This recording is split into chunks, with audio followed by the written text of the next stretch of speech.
اتكلمنا في الحلقة اللي فاتت عن الثايرويد جلاند بالتفصيل الممل، وشرحناها فسيولوجي وكمان اناتومي، واتكلمنا عن الهرمونز بتاعتها، واتكلمنا ازاي الهرمونات دي بتتكون عندنا، واتكلمنا بعد الهرمونات ما بتتكون ايه تأثيرها على كل مكان في جسم الانسان. لازم تتفرج على الحلقة دي، هسيب لك اللينك بتاعها في الديسكربشن.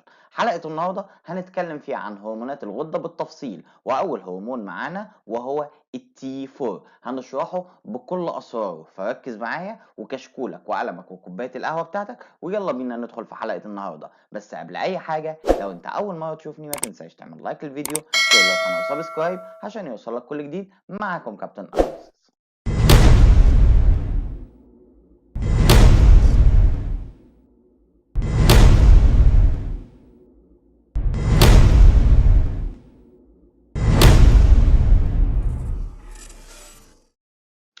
التي 4 ليه اكتر من اسم: الثايروكسين، كمان التترا ايودوثايونين. طب هو ليه اتسمى بالتترا ايودوثايونين؟ قالك بص، التي 4 بيساوي داي ايودوثايونين زائد داي ايودوثايونين. كلمة تترا يعني 4 وكلمة داي يعني 2، يبقى الاسم جه من التكوين، داي زائد داي يدينا تترا. طيب التي 4 عندي منه شكلين، يا اما باوندد ويز بروتين وده هتكون نسبته 99%، يا اما فري تي 4 وده هتكون نسبته 1%. طب ركز معايا، اصل هو لما بيحصل له ريليز من الغده في السيركيوليشن ما ينفعش اسيبه ماشي لوحده، وعشان كده لازم يرتبط مع بروتين. اما الشويه الصغيرين الموجودين اللي هم فري تي 4 ده البيولوجيكال فورم الخاصه بالهرمون.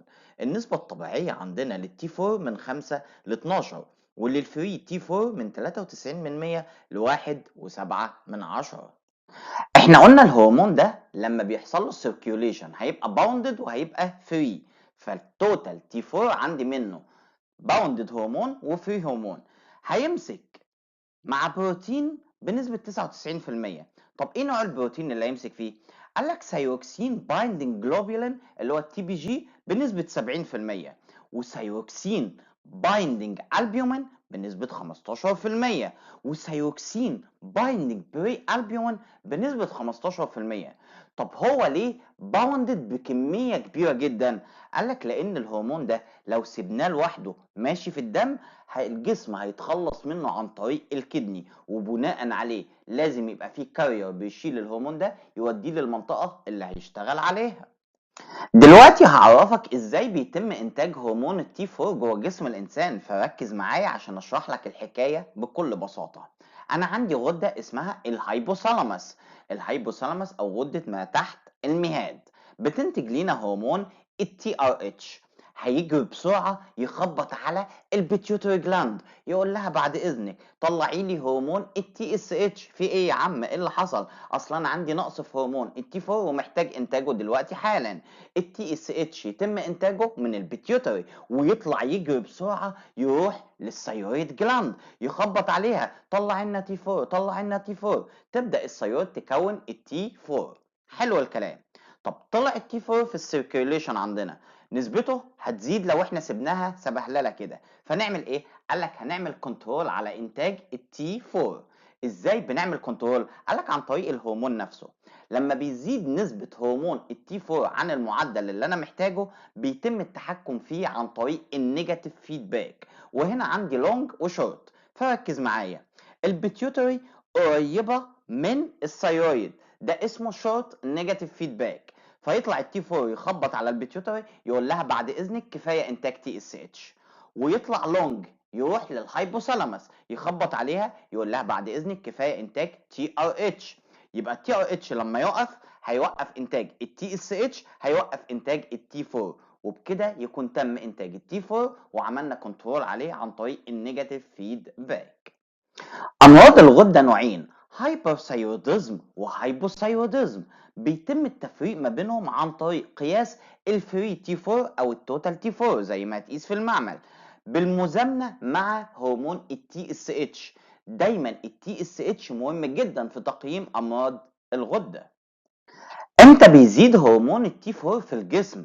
قالك في حالات كتير زي الهايبرثايروديزم وكمان في حالات زيادة البروتين النقل للهرمون فاكرينه اللي هو التي بي جي، وكمان في حالات الحمل وتناول أدوية الاستروجين، وفي حالات البيتيوتري تيومر الغدة عمالة تطلع تي اس اتش وهبلة الثيرويد معاها، تي اس اتش ينزل يخبط طلعي، طب احنا مش محتاجين بس هي عمالة تطلع. وفي أول شهرين من الرضاعة.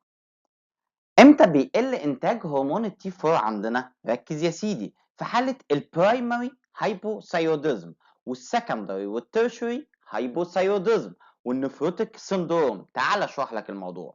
كلمة برايمري هايبوثايروديزم هنا المشكلة في الغدة نفسها ما بتصنعش الهرمون أصلا، وكلمة سكندري هايبوثايروديزم كده المشكلة مش في الغدة، المشكلة في حاجة تانية زي البيتيوتري. يبقى لما يقول لك سكندري هايبوثايروديزم معناها المشكلة في البيتيوتري. طب وتيرشري هايبوثايروديزم قال لك هنا المشكلة في الهايبوثالاموس. طب والنفروتيك سندروم هنا الكلية عمالة تنزل البيومين وجلوبيولين، ودي البروتينات اللي بتعمل بايندنج مع الهرمون، فلما نسبتها تقل اوتوماتيك كده نسبة التوتال تي 4 تقل عندنا. طيب امتى بنطلب تحليل التي 4؟ قالك المريض هيشتكي من شوية اعراض. اول حاجة زيادة الوزن، كمان التعب بشكل عام، كمان الجلد بتاعه هيبقى دراي جاف، وكمان هيحصل له ان الشعر يكون مجعد وجاف. ركز في الحتة اللي جاية دي، هيقولك انه very sensitive to cold temperature، يعني حساس جدا لدرجات الحرارة المنخفضة. خلي بالك في الواحدة الست هيعمل لها مشاكل في الإنجاب، وكمان الدورة الشهرية هتكون عندها غير منتظمة، والمريض هيقول لك أنا ضربات قلبي بطيئة جدا، وكمان عندي mild depression يعني أوقات كده بيجيلي اكتئاب. التي 4 زيه زي أي هرمون بنقيسه بتقنية الإلايزا. خلصنا التي 4 يلا بينا ندخل على التي 3. تاني هرمون معانا وهو التراي ايودوثيونين او التي 3، فركز معايا. لما هرمونات الغدة نسبتها بتقل الجسم بيكون في حالة استرس، او لما الجسم يتعرض لبرودة ايه اللي بيحصل عندي؟ بتبدأ الهايبوثالاموس يحصل لها تنبيه، وتبدأ بعد كده تنتج لنا هرمون التي ار اتش اللي هيطلع يجري ويروح على البيتيوتري جلاند. البيتيوتري جلاند هتقوم بدورها في انتاج التي اس اتش اللي هيطلع يجري ويروح للثيرويد جلاند. بعد كده الثيرويد هتفرز لينا التي 4 اللي احنا لسه شارحينه، وكمان التي 3 اللي احنا هنشرحه مع بعض. لما بيزيد هرمونات الغدة عن الكمية اللي انا محتاجها بيبدأ الجسم يعمل كنترول عليها عن طريق النيجاتيف فيدباك، فركز معايا.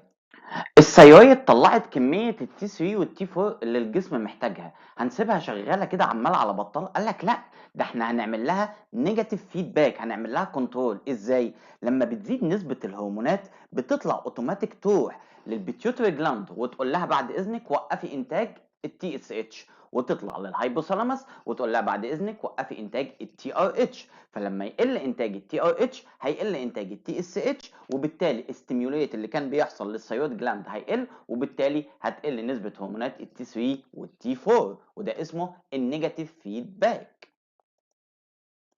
الغدة خلاص انتجت لينا التي 3 والتي 4. الحلقة اللي فاتت شرحت لك ان التي 4 بيتم انتاجه بنسبة 90% على عكس التي 3 اللي بيتم انتاجه بنسبة 10%. طب التي 4 هيحصل فيه ايه؟ قال لك هيتحول لتي 3 او ريفيرس تي 3. ايه هو الريفيرس تي 3 ده؟ الان اكتف فورم. حلو الكلام.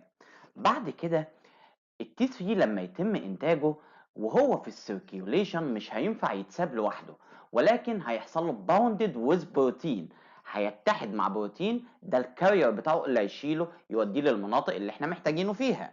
الباوندد دي بتكون نسبتها 99.7%، والفري بيكون الكمية اللي فاضلة. طب ركز معايا، البروتين دي عبارة عن ايه؟ قال لك السيروكسين بايندنج بروتين اختصاره تي بي جي، وده بيمثل 70%، والسيروكسين بايندنج البيومين وده بيمثل 15%، والسيروكسين بايندنج بري البيومين وده بيمثل 15%. اصل احنا لو سيبنا الهرمونات دي من غير ما يحصل لها باوندد وذ بروتين الجسم هيتخلص منها عن طريق الكليه. نركز مع بعض في المعلومات دي. احنا دلوقتي بنقيس هرمون التي 3 لوحده ولا معاه هرمون تاني؟ قالك بص يا سيدي، احنا دايما بنقيس هرمون التي 3 ومعاه هرمون التي اس اتش. طب ليه؟ قالك عشان نشخص الهايبر ثايروديزم. طب خد المعلومه دي مني ليك. في حالات الايرلي دايجنوزس لتشخيص الهايبر ثايروديزم هتلاقي قيمه هرمون التي 4 والفري تي 4 طبيعيه، اما التي 3 بتكون قيمتها مرتفعه جدا. حلو الكلام. طيب هو انا بستخدم التي 3 في تشخيص الهايبوثايروديزم، قصور الغده؟ قال لك بص يا سيدي، لا. طب ليه؟ لان حوالي 25% من مرضى الهايبوثايروديزم هتلاقي قيمه التي 3 طبيعيه عندهم. طب ركز معايا في المعلومه دي. هو انا ليه دايما كل ما اجي اقول لك بشخص مشاكل الغده بتكلم عن التي 4 ومش بتكلم عن التي 3؟ قال لك بص، لان قيمه او نسبه التي 4 اكبر بكتير جدا من التي 3. اصل الغده بتنتج لي 90% تي 4 و10% تي 3، وبناء عليه انا بستخدم التي 4 في التشخيص. النسبة الطبيعية للتي 3 بتكون من 8 من 10 ل 2 نانو جرام بير ديسيليتر، أما الفري تي 3 بتكون من 2 ل 4 و4 من 10. امتى بيزيد هرمون التي 3 في جسم الإنسان؟ قالك في حالات كتيرة جدا زي الهايبر ثايروديزم، وفي حالات البريجنانسي الحمل، والتي 3 ثايروتوكسيس، والثايرويد كانسر، والثايرودايتس. وهيقل امتى التي 3 في كل الحالات اللي انت شايفها قدامك دي. بس انا هكلمك في حته معينه، مكتوب عندك ليفر ديزيز ورينال فيلير. طب ليه هو بيقل في الليفر ديزيز وفي الرينال فيلير؟ قالك بص، مش التي 3 دوت بيطلع بيبقى باوندد وفري؟ الباوندد ده بيكون كميته كبيره جدا. طب بيمسك مع مين؟ قالك مع بروتين، وشرحتهم لكم في اول الحلقه. طب البروتين ده بيتم انتاجه منين؟ قال لك بيتم انتاجه من الكبد، الليفر. طب لو الكبد فيه مشكله ايه اللي هيحصل؟ يعني لو عندي ليفر ديزيز الكبد مش هيطلع الكارير دوت بكميه كافيه، وبالتالي هتقل قيمه التي 3.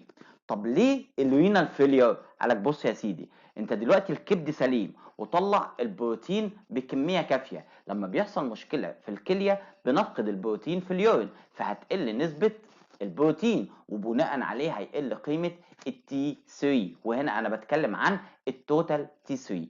دي كانت حلقه النهارده في شرح هرمون التي 3. اتمنى الحلقه تكون مفيده، ولو شايف اللي احنا بنتعب في المحتوى بتاعنا ما تبخلش علينا بتعليق كويس تحت الفيديو، وما تنساش تعمل لايك للفيديو، شير للقناه وسبسكرايب عشان يوصلك كل جديد. كان معاكم كابتن اناليسيس.